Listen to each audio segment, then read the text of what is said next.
Voilà, ça y est, c'est mon dernier jour à la fac. C'est vraiment fini. C'est passé tellement vite. J'ai appris plein de choses et j'ai rencontré plein de gens. On a refait le monde 1000 fois. Ils vont me manquer, c'est sûr. Maintenant, on va commencer une autre vie. Celle du monde du travail.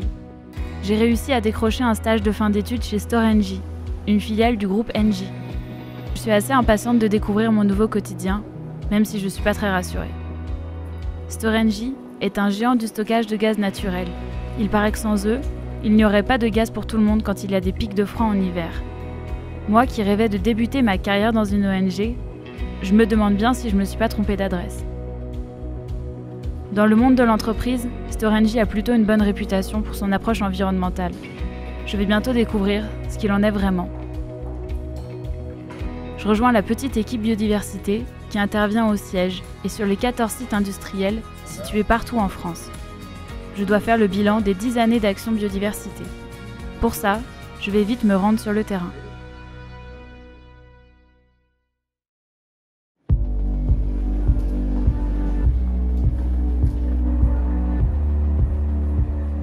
Storengy est propriétaire d'un vaste domaine foncier avec de nombreux espaces verts. Près de 1500 hectares répartis sur l'ensemble de la France.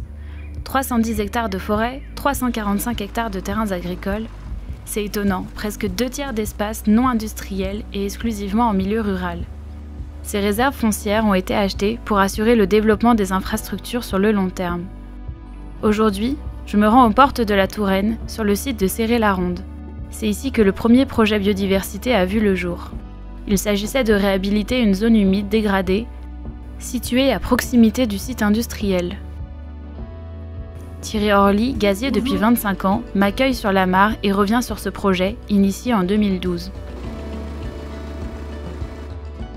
Avant, c'était un simple trou où les gens jetaient ce qu'on appelle, nous, les monstres. Donc nous, on a préféré la réhabiliter, car c'était une ancienne mare qui a été mise à l'abandon.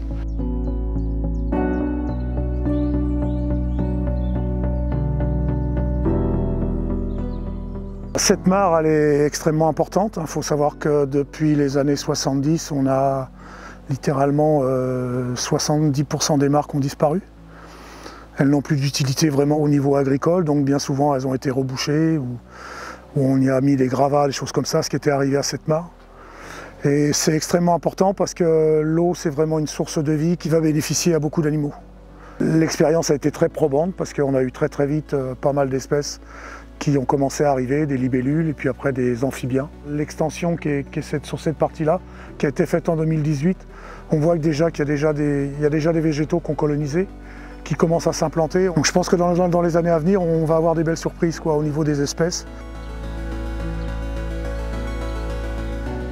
Céré-la-Ronde a été le pionnier dans la biodiversité et ça fait boule de neige, on pourrait dire, pour d'autres sites. Alors, tous nos collègues ne partagent pas nos points de vue. Au départ, c'était très difficile de faire accepter, de ne pas faire une opération de maintenance prévue quelques mois à l'avance. Dire mais non, parce qu'il y a un nid d'hirondelle qui s'est mis sous la porte, ça n'a pas attendre l'automne, ça faisait rire. On ne peut pas travailler pour un nid d'hirondelle. C'était très dur à accepter, mais on s'aperçoit de plus en plus des sceptiques qui sont mis à la bonne cause. Donc à nous aider à créer des faunies pour justement pour pas les handicaper dans leur travail. C'est notre patrimoine. J'ai des enfants, j'ai envie de laisser à mes enfants, peut-être à mes petits-enfants et arrière-petits-enfants, quelque chose de propre. Et je pourrais, quand je serai à la retraite, venir me balader en disant, vous voyez, c'est papy qui est à l'origine de ces projets. Si tu peux encore voir des animaux, alors c'est peut-être une petite goutte dans la mer qu'on a créée, mais c'est important. L'équipe biodiversité est toujours à la recherche de solutions pour favoriser la biodiversité. Pour l'entretien de ces espaces verts, elle a développé une méthode qui cherche à être la plus écologique possible dans l'environnement très industriel des stockages. Depuis 2 ans, Storengy s'appuie sur des spécialistes comme François et Michael de l'entreprise d'espaces verts Terridéal. Je les retrouve aujourd'hui dans la Drôme sur le site de Tersanne. Ils vont me montrer les techniques qu'ils utilisent au quotidien.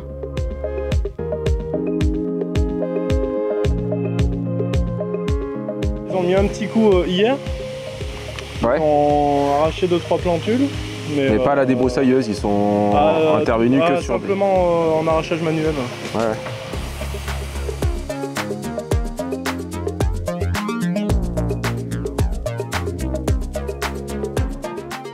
Avant, je travaillais plutôt dans les espaces naturels et dans les associations de protection de la nature. Et donc, je suis arrivé dans les espaces verts un petit peu par hasard. Parce que justement, je pense que le milieu des espaces verts s'est intéressé à la biodiversité, donc je me suis intéressé aux espaces verts par ce biais-là. On n'a plus maintenant à expliquer qu'il faut arrêter les produits phytosanitaires. Il y a 5-6 ans en arrière, il fallait quand même qu'on explique aux clients effectivement que les produits phytosanitaires, c'était pas bon pour la santé, c'était pas bon pour la nature, c'était pas bon pour tout le monde. Maintenant, on l'explique plus, les gens le savent. Voilà. Maintenant, on en est à savoir comment on le fait, quoi.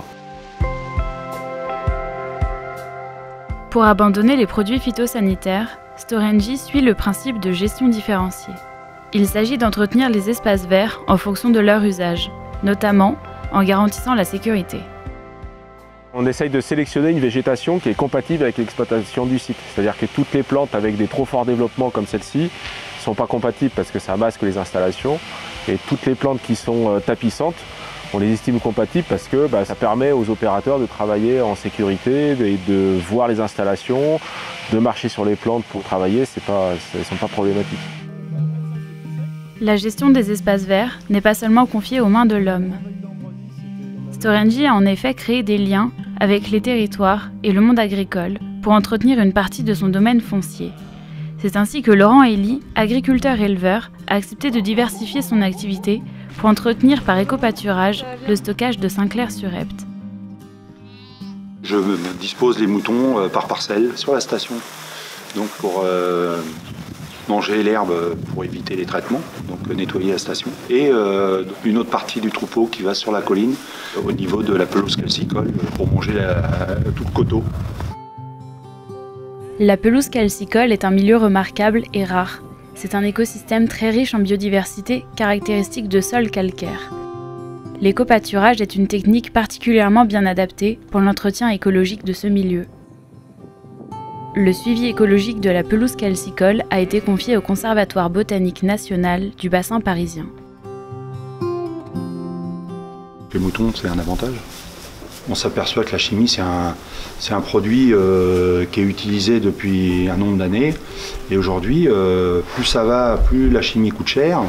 Et plus ça va, plus notre revenu baisse. Plus un potentiel moindre, parce que les sols ne me le rendent pas.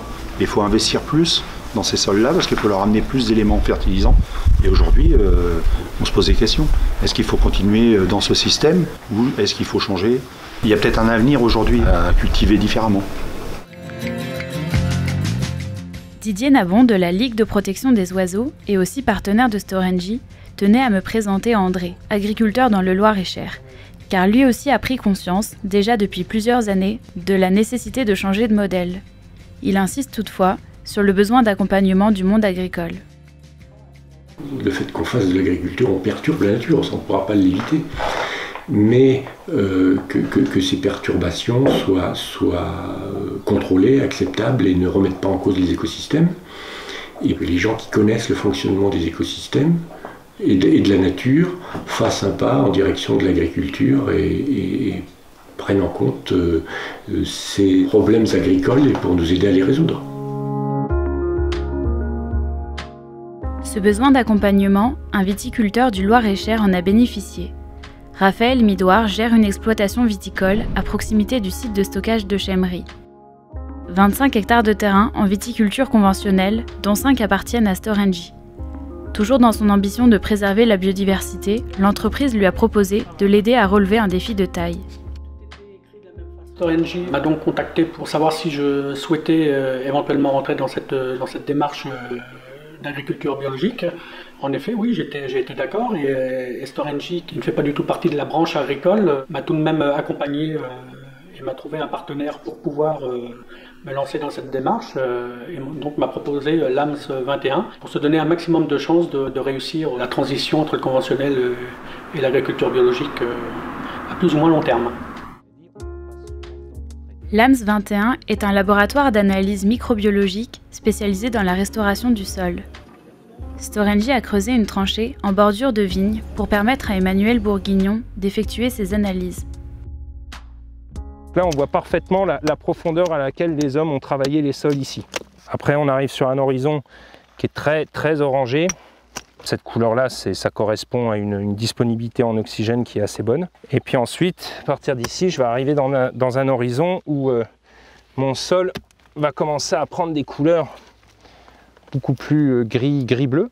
Mais on va sentir qu'en termes d'argile, là, on commence à arriver sur des sols qui sont... c'est pas de la glaise, mais pas loin.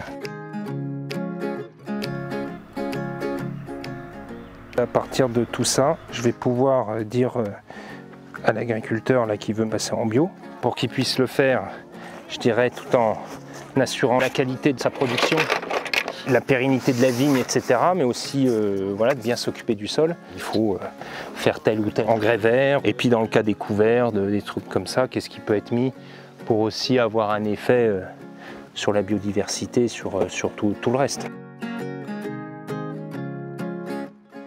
Ce que j'aime bien, c'est quand j'arrive dans des vignobles, sur le rang, j'ai des orchidées de terrain calcaire, quoi. Bon, bah, quand on voit ça, on se dit, ouais, pas mal. On commence à être dans le bon, dans la bonne gestion, quoi. Grâce à cette intervention de l'AMS 21, j'espère que ça sera un exemple pour d'autres viticulteurs qui franchiront le pas et pourquoi pas après travailler aussi tous ensemble et de pouvoir communiquer et puis se perfectionner sur ce domaine-là. Voilà.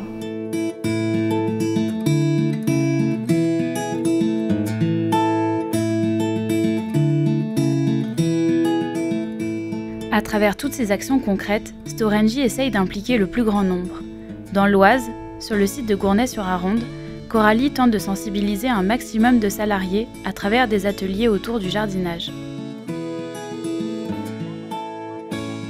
Mon projet s'inscrit complètement dans une démarche RSE et de biodiversité pour une entreprise. Ce qui est super, c'est que chez Storengy, du coup, c'est vraiment des projets qui sont concrets, des projets qui avancent. Par exemple, on s'est déjà arrivé qu'on évoque la tonte tardive lors d'un atelier potager pour expliquer à quoi ça sert, comment on fait. Et en fait, j'ai découvert parallèlement que Storengy, dans les entretiens d'espaces verts, avait complètement changé leur méthode aussi pour entretenir. Et ils faisaient la tonte tardive. Donc c'était l'occasion concrète d'appuyer en fait les actions de Storengy. J'espère pouvoir sensibiliser beaucoup de monde pour que cette nature vive, quoi. Ce type de projet a aussi été décliné sur d'autres sites industriels de Storengy. Et dans certains cas avec la participation d'acteurs locaux du secteur de l'insertion. Je prends conscience de la diversité des angles d'attaque de la démarche biodiversité de Storengy et de la complexité des interactions entre ces acteurs. Cécile Autobruck du Conservatoire d'espaces naturels de la région Centre-Val de Loire a conseillé l'entreprise depuis le début des années 2010. Elle témoigne de l'importance de mettre en place une gouvernance dans ce type de démarche. Plus on est nombreux, plus justement il faut communiquer. Et donc la complexité, et ça je pense que c'était important qu'il y ait une gouvernance qui a été mise en place avec des comités, avec des moments de réunion, parce que finalement ça replace la nature au sein de la vie d'une entreprise, mais c'est intéressant de voir jusqu'où on peut aller et qu'est-ce qu'on peut faire. Et ça prouve que quand ça marche, c'est valorisant, parce qu'on se dit bah tiens, c'est possible. L'exemple de Storengy, ce qui est intéressant, c'est qu'on avance et qu'il ne dort pas sur ses lauriers et qu'on se remet en question tout le temps. Et il y a toujours du dialogue pour avancer. S'il y a une difficulté, on avance toujours. Et il faut rester dans le positif et le dialogue et la communication. Pour moi, c'est l'avenir. Sinon, si on déprime tous, je pense que ça ne va pas aider. Au début de ma mission, je doutais vraiment de la volonté de l'entreprise à agir pour la biodiversité. Aujourd'hui, j'ai vu qu'il y a des gens dans l'entreprise qui s'investissent sincèrement, dans des projets très concrets. Ce que je voudrais savoir maintenant, c'est si l'entreprise a la volonté de pérenniser ses actions sur le long terme. C'est pour cette raison que j'ai demandé un entretien à Pierre Chambon, directeur général de Storengy. L'échange que l'on a là vient après tout un tas de travaux que vous avez pu découvrir tout au long de ce périple, ce parcours, et qui doivent nous rassurer sur le fait que ce n'est pas une seule personne perdue dans une tour au 10e étage qui pense biodiversité pour l'ensemble de la société, mais c'est l'ensemble, une grosse partie du moins, du personnel qui s'est petit à petit approprié cette démarche et qui, je me rends compte, et ça c'est plutôt un message d'espoir, est maintenant rentré dans un ADN. Je comprends le souci de vouloir préserver, voire accentuer cette démarche. Déjà, ce qu'on peut dire, c'est que Storengy a décidé de s'engager au niveau national. Je mentionnerai par exemple la démarche SNB depuis 2015 ou plus récemment en 2018 Act for Nature qui nous engage et nous demande de continuer les efforts qui ont été déployés. Donc nous nous engagerons et nous nous engageons déjà à fournir les moyens nécessaires pour pouvoir promouvoir et continuer à maintenir cette envie, continuer à lutter contre les doutes qui pourraient apparaître et tout ça avec humilité et bienveillance comme on a voulu le faire depuis le début. En rédigeant mes conclusions, je repense à toutes les personnes que j'ai rencontrées ces derniers mois, à tous les projets différents que j'ai découverts et qui m'inspirent. Ils m'ont beaucoup appris, sur les organisations et leurs limites, sur la difficulté de dialoguer et de se comprendre. En fait, l'entreprise commence tout juste à travailler sur le vivant, à tenter de s'adapter aux défis posés par son érosion. C'est une évidence. Pourtant, la transformation, la fameuse transition écologique, est bien en cours, et je sais maintenant que je peux y jouer mon plus beau rôle.